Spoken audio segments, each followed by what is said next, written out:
This is called Nwanyinwo's hairstyle. Nwanyinwo.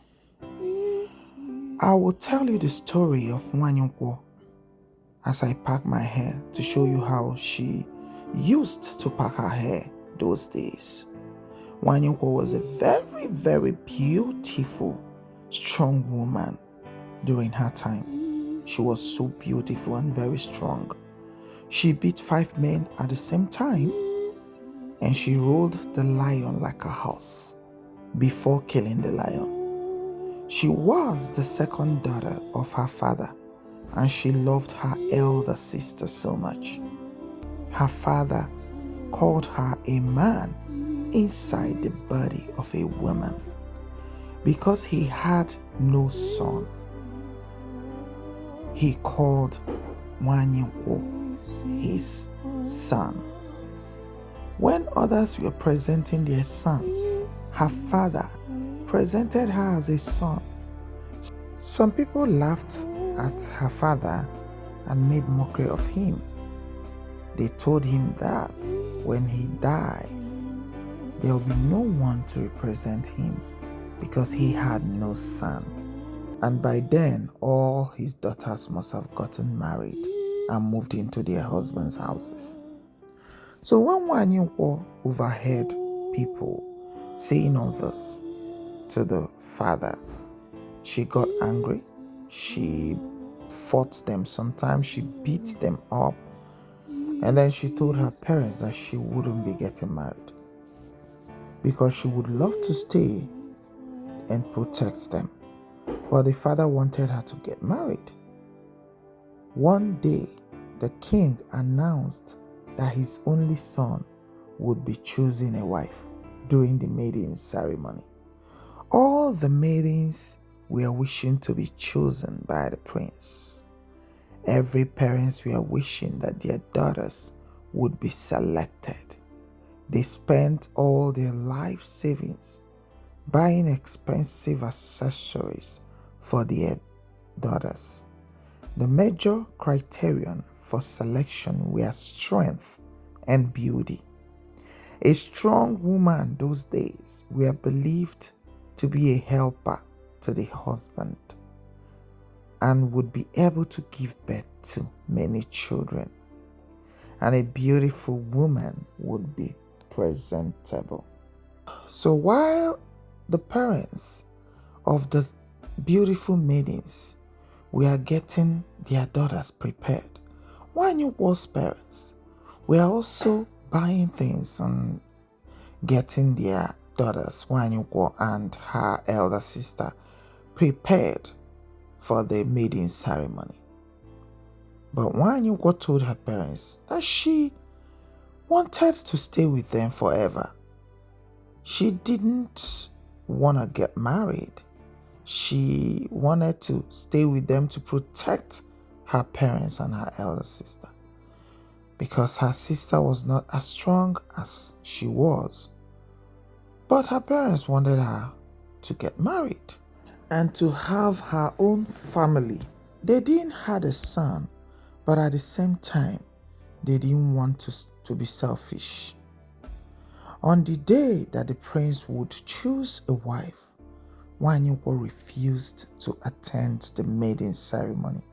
She decided to go to her father's farm to finish picking their crops and to catch some bushmeats for her family.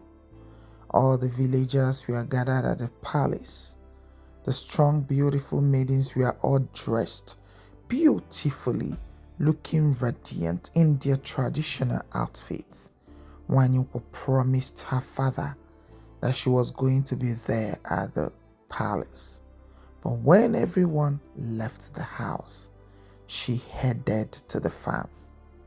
When the maidens were brought out to dance and to show off their strengths, their talent and beauty, the prince was sitting close to his father the king, admiring the beautiful princesses, but he did not see the one that his heart belonged to. The prince stood up from his throne and excused himself. He went to the back of the palace to urinate. All of a sudden, some strangers came out from the bush, covered his mouth, and kidnapped him. His guards couldn't do much because he was far away from them. They chased the strangers down to the next village. The town crier made the announcement at the ceremony that the king's only child is missing. The whole villagers went on a rampage. The search began. Wanyinkwo was already on her way back from the farm, carrying the crops that she picked up from her father's farm and some meat that she got from the farm. When she saw those people on their horses rushing towards her, she heard the prince shouting for help. She was confused what was actually going on. The kidnappers were approaching her, carrying the prince with them while the prince was screaming for help.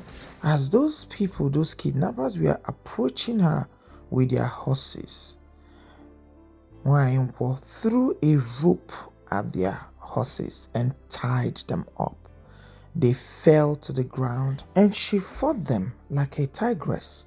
She beat them up and tied them together to the trees until the other warriors arrived. They were so happy. They praised Wanyinkwo and they carried her on the horse to the palace. They were chanting and singing praises of her, thanking her for saving the prince. The king was very impressed. The prince told the father when they arrived to the palace that he had found a wife who can defend him and protect the kingdom. Wanyinkwo refused to say yes to the prince, but the whole village begged her, including those that mocked her father for not having a son. Everyone at the palace was so happy and all of them wanted to be friends with Wanyinkwo and her family. She told the king that she would only accept to marry the prince if only her family would move into the palace. The king and the prince accepted her proposal. He commanded the palace builders to go and start building a place in the palace for Wanyinkwo's family. The whole villagers began to dance and to celebrate their new queen. Wanyinkwo got married to the prince that day. Her family moved into the palace and they lived happily ever after. She gave birth to a son named Ebubafo. Listen, be who you are. It doesn't matter who is mocking you because you are different. One day, that thing that made you unique will definitely bring you treasures. This story is dedicated to my late aunt, Mbonpo, the strongest, beautiful woman of our time. May her soul continue to rest in peace. Thank you all for watching. I hope you love my hair style. It's called Wanyinkwo's style. Please don't forget to share. Thank you.